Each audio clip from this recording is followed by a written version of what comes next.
per FD kali I. Nah, kan kalau di dalam data itu biasanya dikasih kayak gini doang. Yang diketahui interval nilainya sama frekuensi.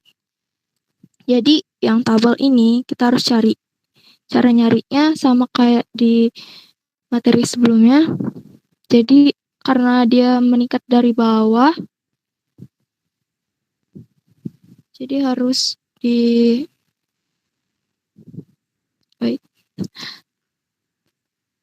dari bawah ngitungnya.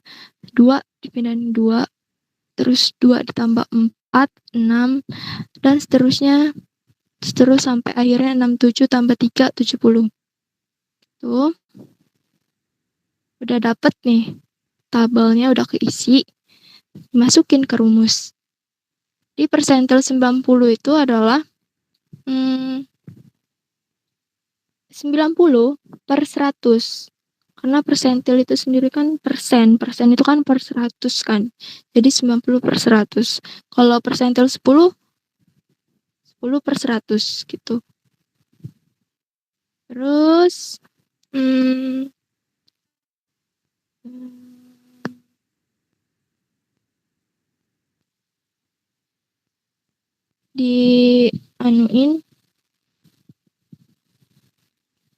dioperasiin, tinggal kalau udah dimasukin rumus dioperasiin, 90 dibagi 100, 0,9, lalu dikali N. N itu adalah jumlah total dari frekuensi, kaliin 70, hasilnya itu 63. Terus dimasukin kan ke sini 63-nya. Terus dikurang, setelah dapat 63 tadi, kita kasih garis, kayak garis apa ya ini? Diarsir aja gitu. Biar fokus ke angka ini aja, angka yang udah digarisin.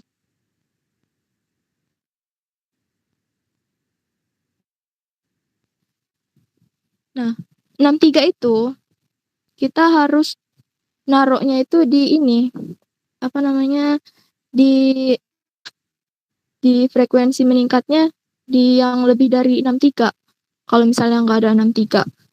Jadi nggak boleh kurang, nggak boleh 62, jadi 67. Makanya 67 ini digarisin dari intervalnya, frekuensinya, frekuensi meningkatnya. Lalu kemudian tadi udah dapat ya 63. Terus dikurang CFB, CFB-nya jadi di bawah 67, ini 62 kan. 62 dimasukin, terus FD-nya ini frekuensinya ambil yang tengah ini, masih di dalam garis, terus itu dikali 5. 5 ini kan panjang interval ya, 85 sampai 89 itu ada 5 panjang kelasnya. Terus yang batas bawah ini, cara nyarinya itu adalah nilai yang paling kecil dari ini, dari interval ini. 85 sama 89 paling kecil 85 kan. 85 ini dikurang 0,5. Jadi 84,5. Jadi 84,5 ditambah 63 kurang 62 kan 1. 1/5 dikali 5. 1/5 kali 5 itu 5. 1.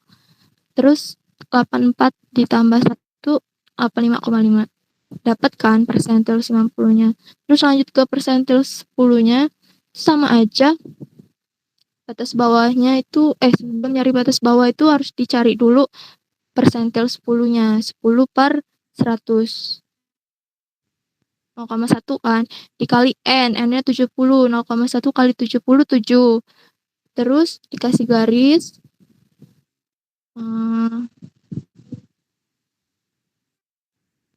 7. Berarti nggak boleh 6 kan. Harus di atasnya. Jadi 13. Terus nyari CFB-nya di bawah 13. Ya ini 6. Jadi 7 kurang 6. Terus FD-nya ini ngambil yang di sini 7. Terus I-nya tadi yang panjang kelas. Terus yang BB-nya ambil yang paling kecil, ya ini angka 60 dikurang 0,5. 59,5. Terus hasilnya 59,5 ditambah 0,71 itu 60,21. Nah, setelah dapat nilainya, range ini tadi, range antara 10 sampai 90 ini, kan rumusnya itu sama aja kayak persentil 90 dikurang persentil 10. Jadi tinggal dikurang persentil 90 yang 85,5 dikurangi 60,21 yang persentil 10. Jadi sebenarnya 85,5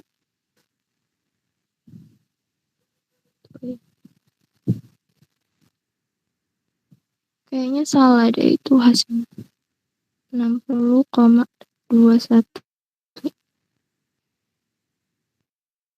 49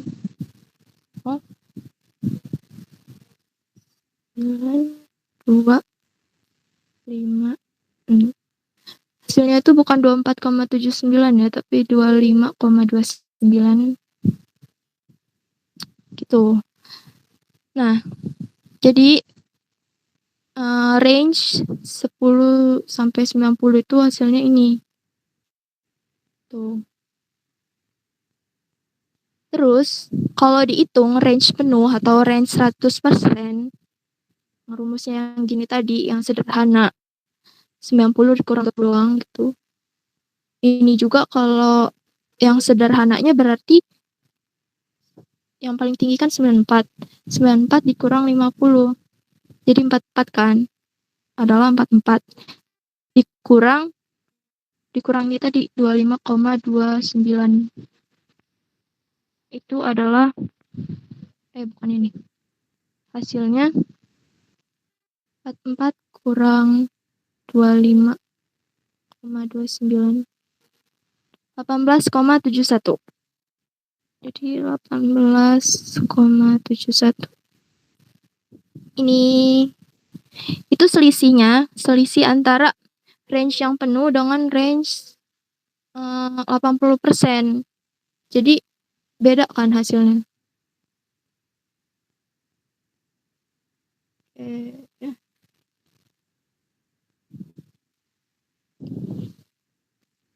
Terus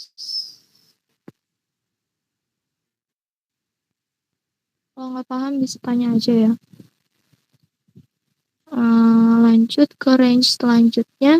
Itu juga ada range jenis 25 sampai 75.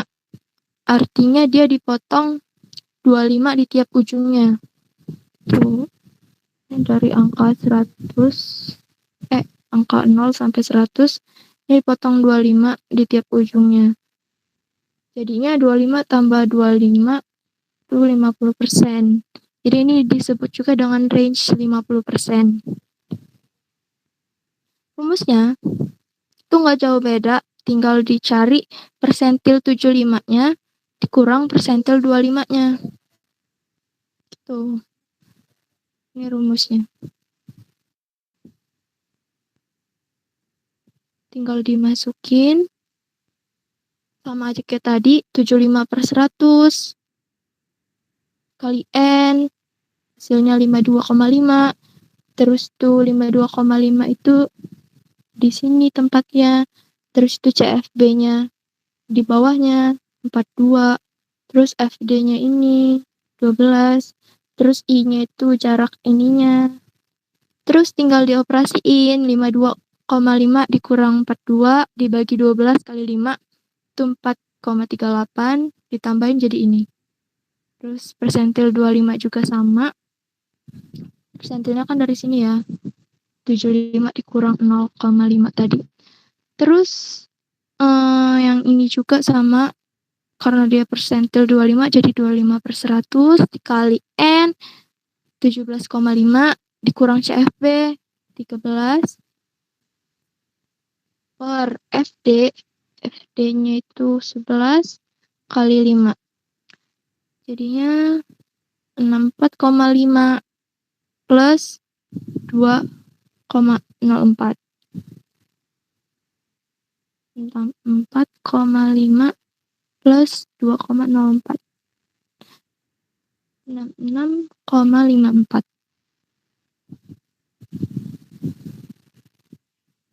Tuh.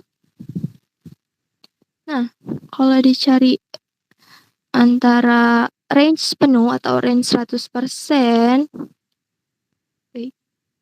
ini yaitu sebesar 44, hasil dari 94 kurang 50, terus range-nya itu range 25 sampai 75 itu 50%, itu hasilnya adalah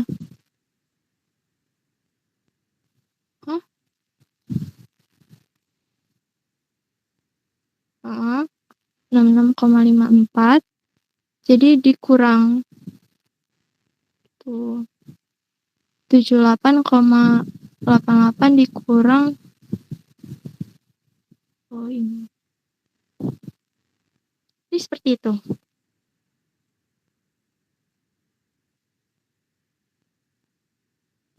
Ya, sampai sini sama aja kayak tadi. Jadi setelah dapat persentil ini 78,88 sama ini sama ini dikurang, terus hasilnya ini 12,34. Terus kalau mau dicari antara range penuh sama range 50% ini bedanya berapa, itu tinggal dikurang aja, jadinya 31,66. Oke. Terus yang terakhir, range semi antar kuartil RSAK ini adalah singkatnya, rumusnya itu ini P75 sampai P25 dibagi 2. Itu rumusnya ini dibagi 2, tinggal dibagi 2. Jadi hasilnya ini kan 12,34 ya. P75 dikurang P25 ini 12,34. Tinggal dibagi 2. 12 bagi 2 6, 34 bagi 2 17. Tuh, ini hasil range semi antar kuartilnya. Oke. Mungkin cukup sekian yang dapat saya sampaikan. Teman-teman ini juga boleh nanya nggak? boleh. Sambil dijelasin, sambil nanya nggak apa-apa. Apa?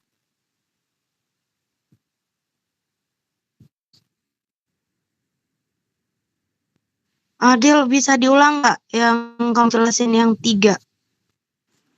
Mau nanya? Ya, suaranya putus-putus. Dong, Dil. Boleh?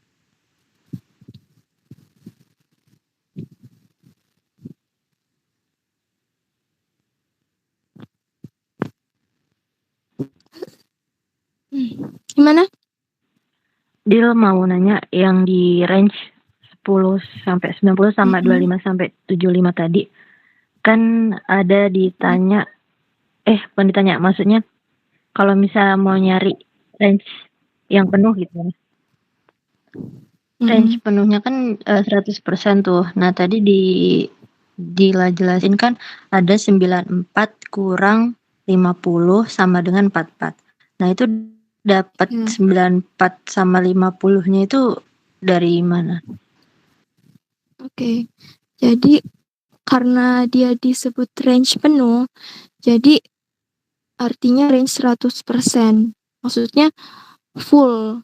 Dari semua data ini diambil full 100% gitu. Nggak ada yang disisain 10%, 20% gitu. Jadi benar-benar dari maksimalnya 94 itu dikurang yang terkecilnya 50 gitu.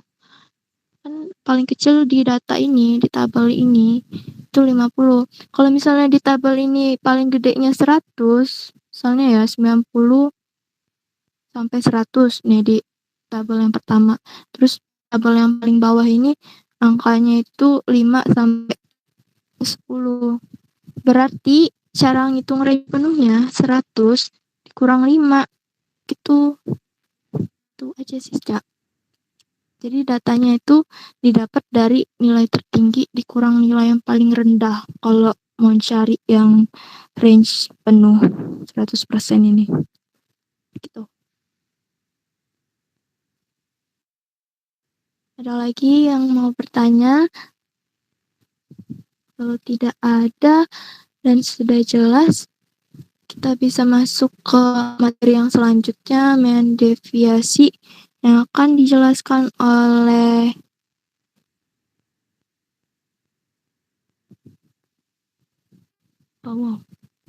oleh rekan saya, siapa ya? Auna. Kepadanya dipersilakan.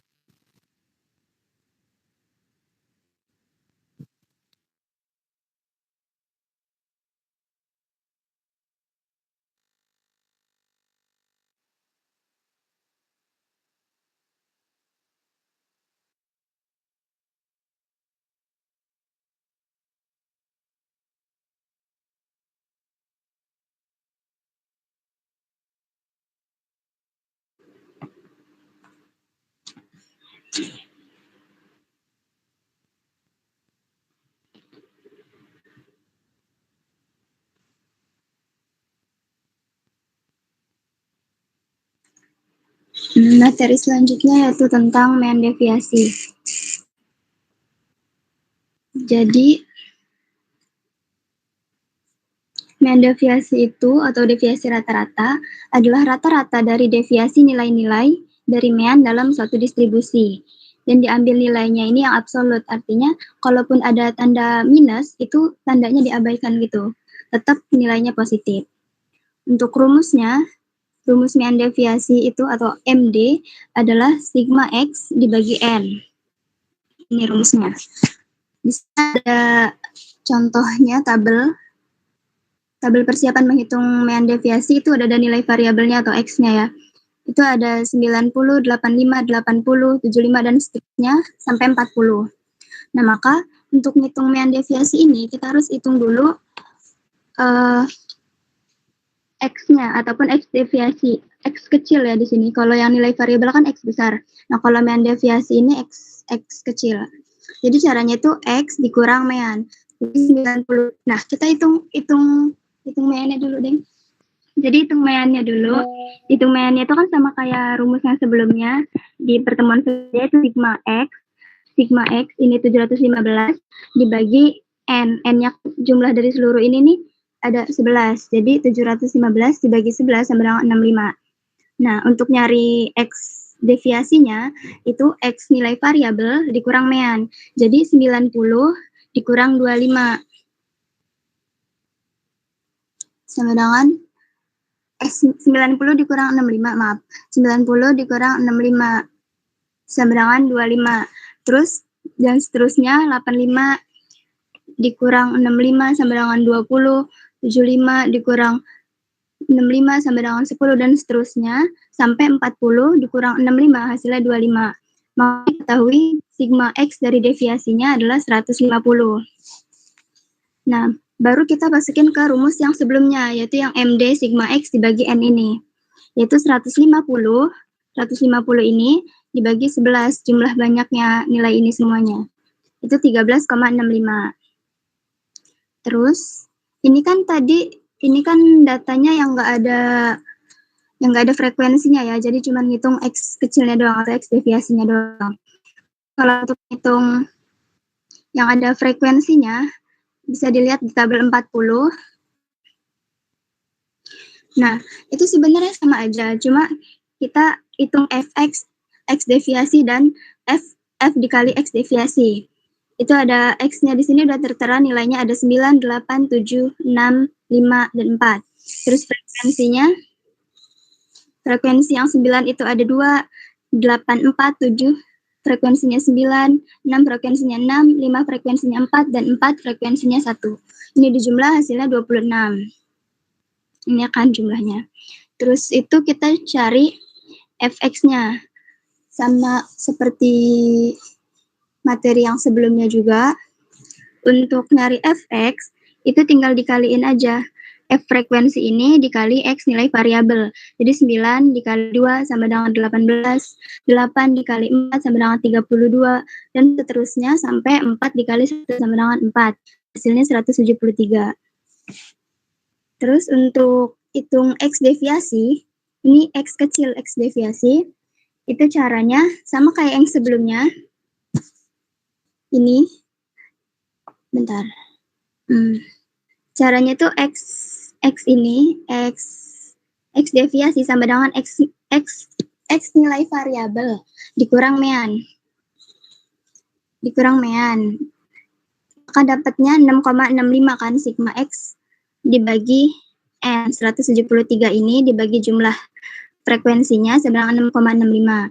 Maka untuk nyari X-nya, X variabel dikurang mean, dikurang 6,65. Nah, susah.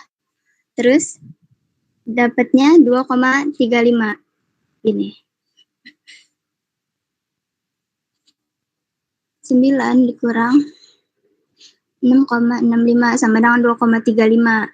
Yang selanjutnya juga 8 dikurang 6,65 hasilnya 1,35, dan seterusnya sampai 4 dikurang 6,65 sama dengan 2,65.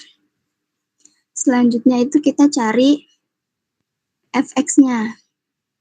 Untuk nyari fx ini, f frekuensi ini dikali x deviasi, yaitu 2 dikali 2,35 hasilnya 4,70.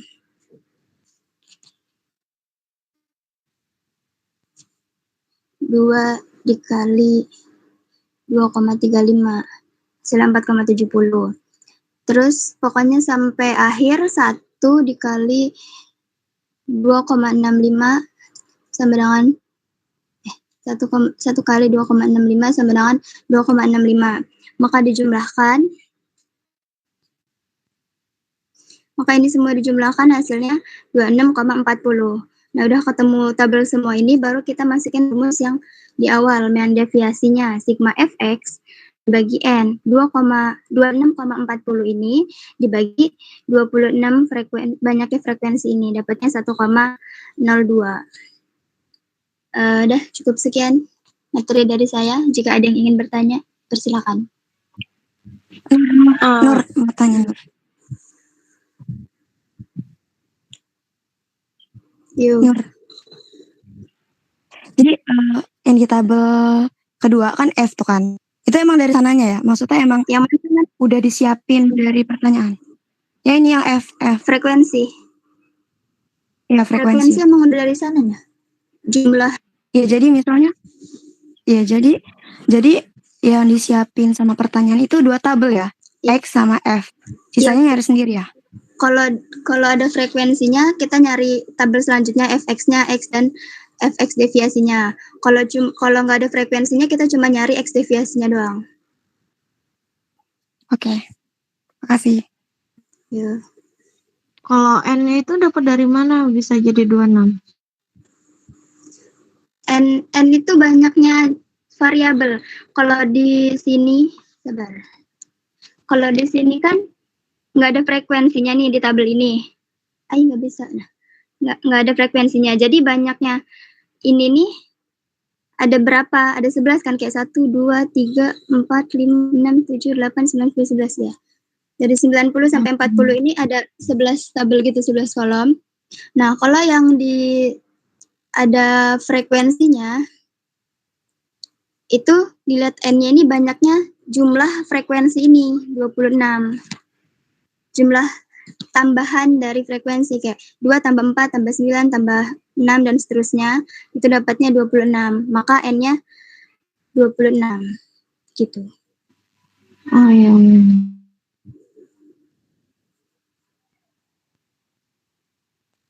Ada lagi yang bertanya?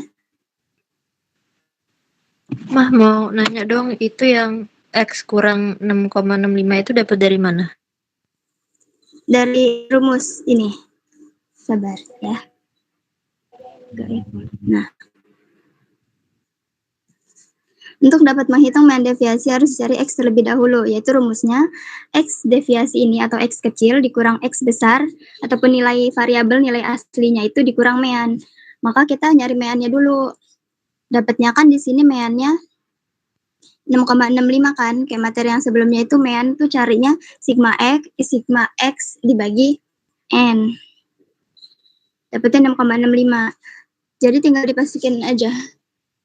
Si 9 ini dikurang 6,65, 9 dikurang mean. Dapatnya 2,35. Gitu.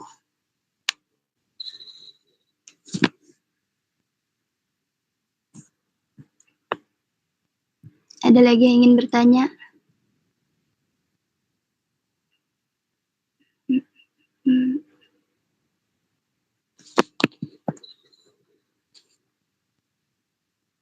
Jika tidak ada, lanjut ke materi yang selanjutnya akan disampaikan oleh Hauna.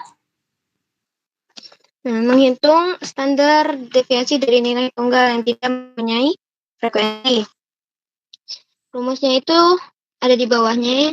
SD sama dengan dalam kurung akar sigma X kuadrat per N. Terus kita langsung masukin nilainya yang ada di tabel 4.1. Nilai variabelnya ditandai dengan X besar, terus deviasi dari meannya itu X kecil. Nah, sebelumnya kita cari dulu nilai meannya. Seperti yang tadi udah dijelaskan, cara cari mean itu sigma X per N. Nah, terus kita masukin jumlahnya. Sigma X itu ada 54, terus N itu ada 9, jumlah dari nilai variabelnya. Dibagi hasilnya 6. Setelah kita dapat angka meannya 6, langsung kita dari deviasinya, kita masukin angka-angkanya.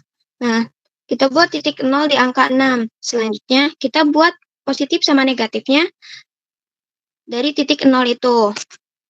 Nah, cara gampangnya, kalau emang mau nentuin nilai tertinggi dari positif negatifnya itu, bisa dengan cara nilai dari variabel tertinggi, itu 10, dikurang sama hasil mean, 6, berarti 4.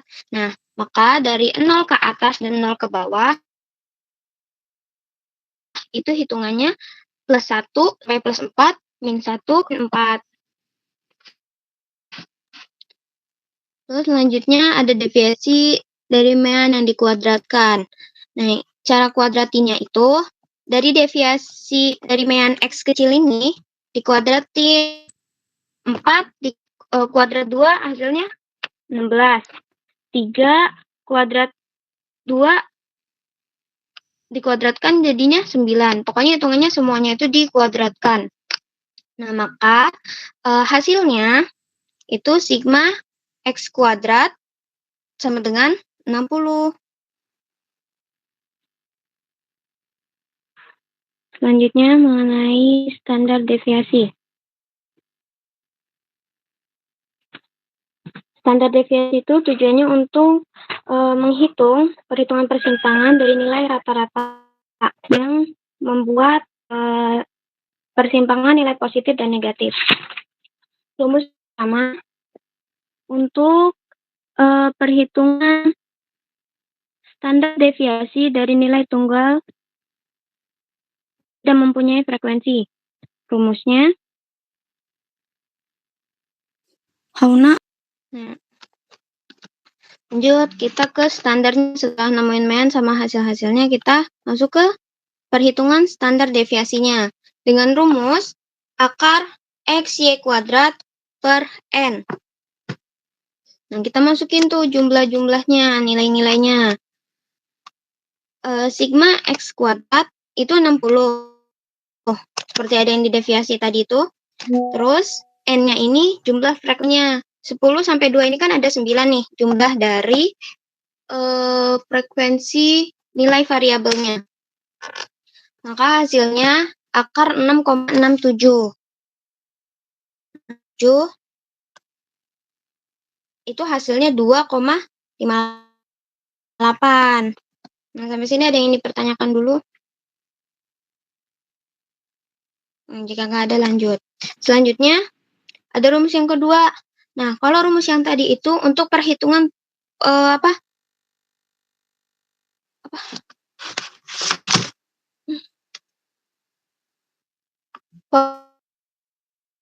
populasi. Untuk perhitungan populasi. Populasi itu keseluruhan dari nilainya. Kayak misal, kalau di kelas 1, 70 orang, tapi atau nanti kebagi malah jadi sampel. Kalau itu semua nilainya dimasukin. Nah, selanjutnya rumus yang untuk sampel, yang untuk sebagian dari nilai keseluruhan itu yang ada. Kayak setengahnya atau perberapanya gitu ya. Nah, rumusnya hampir sama, bedanya untuk total frekuensi N itu dikurang 1. Nah, rumusnya nih, akar sigma X kuadrat per N kurang 1. Nah, terus kita masukin angka-angkanya. Sigma X kuadrat itu hasilnya 60, sama kayak yang tadi. Terus, N-nya itu 9, dikurang 1. Maka hasilnya sama dengan akar, 7,5 maksudnya. Nah, akar 7,5 sama dengan 2,738. Kalau bisa dibulatkan jadi 2,74. Seperti itu. Ini ada keterangannya. Standar untuk populasi tidak sama dengan standar deviasi untuk sampel. Kalau data di atas, data yang di atas itu membuktikan hasil 2,58 untuk populasi dan 2,74 untuk perhitungan sampel. Sampai sini ada yang dipertanyakan dulu? Jika nggak ada, lanjut ke distribusi tunggal yang mempunyai frekuensi. Oke, lanjut. Yang keempat itu, yang terakhir itu nilai standar. Ketika menghitung standar deviasi dalam pengukuran variabilitas, kita bekerja dengan angka kasar sesuai dengan urutan pengukuran yang digunakan dalam distribusi nilai, seperti CM, KG, dan sebagainya. Tapi berbeda halnya dengan nilai standar. Nilai standar itu tidak tergantung kepada satuan pengukuran yang digunakan oleh distribusi nilai tersebut. Salah satu nilai standar yang paling banyak digunakan adalah Z-score, yaitu suatu bilangan yang menunjukkan berapa jauh suatu nilai angka kasar menyimpang dari mean dalam satuan ukuran standar deviasi. Langsung aja kita ke rumus Z-score-nya. Di sini rumus Z-score ini Z sama dengan X dikurang M dibagi SD. Nah, Z ini sama dengan nilai standar, terus X-nya ini sesuatu yang akan dinilai, M-nya nilai rata-rata distribusi, lalu SD-nya ini nilai standar. Langsung aja ke contoh ya. Misalnya, dari contoh data hasil ujian statistik mahasiswa FIP yang telah dihitung sebelumnya diketahui bahwa nilai rata-rata atau mean-nya adalah 72,71, sedangkan SD-nya ini 9,31. Jika seorang mahasiswa A memperoleh nilai 80, maka Z-score nilai A adalah, nah di sini jadi yang ditanyain itu Z-nya. Z-score-nya. Nah, rumus Z-score tadi kan X dikurang M dibagi SD kan ini. X dikurang M dibagi SD. Nah, di sini X-nya ini suatu nilai yang akan dihitung. Di sini suatu nilai yang akan dihitung itu adalah 80. Nilai mahasiswanya. Nah, terus M-nya ini adalah rata-rata distribusinya atau mean-nya. Di sini 72,71. Nah, terus SD-nya ini 9,31. Sampai sini ada yang ditanyain? Tidak. Lanjut ya. Terus langsung aja masukin. Jadi 80 dikurang 72,71 dibagi 9,31. Di sini kan 80 dikurang 72,71 kan hasilnya kan 7,29. Terus 7,29 ini dibagi 9,31 ini hasilnya 0,78. Nah, terus lanjut ke contoh selanjutnya. Jika mahasiswa B memperoleh nilai 60, maka Z-score-nya adalah, caranya sama aja sama kayak tadi, bedanya cuma 80-nya ini diganti 60. Jadi, Z sama dengan 60 dikurang 7,72 dibagi 9,31. Nah, 60 dikurang 72,71 ini kan min 12,71. Terus dibagi 9,71. Nah, hasilnya itu Z-nya ini 1,36. Sampai sini ada yang tanyain?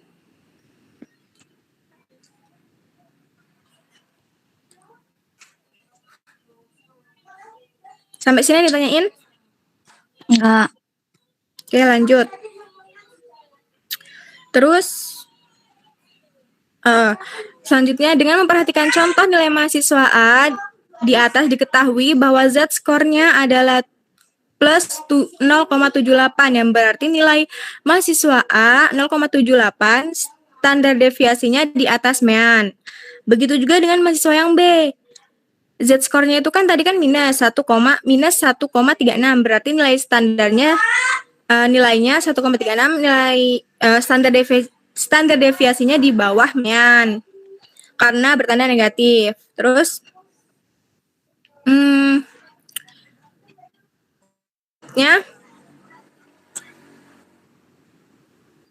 kalau misalkan yang ditanyain X-nya ini tadi X-nya kan suatu nilai yang akan dihitung kan. Nah, jadi rumusnya berubah, jadinya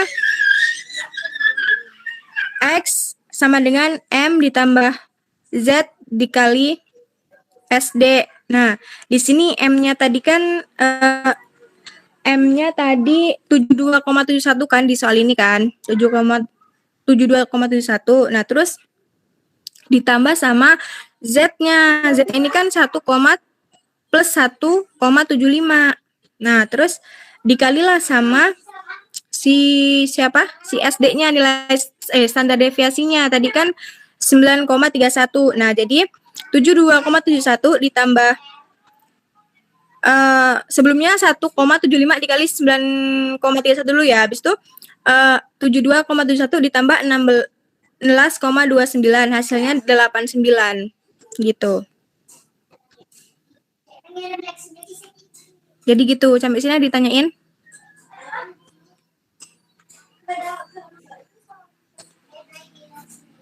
Gimana? Ada yang ditanyain? Atau kurang paham? Real, jadi yang tadi yang nyari X itu kan Z-nya plus 1,75. Ada nggak sih misalnya kayak di soalnya tuh min gitu bukan plus? Ada ya? Kayaknya sih nggak tahu ya, kurang mencari tahu ya. Mungkin ada.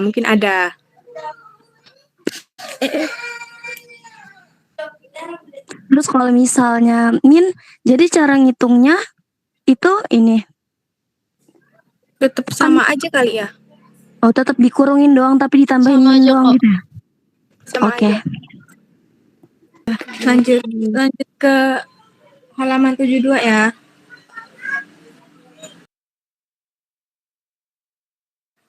Dil, kayaknya cukup aja soalnya ini udah mau zuhur. Besok kalau teman-teman yang bertanya di kelas.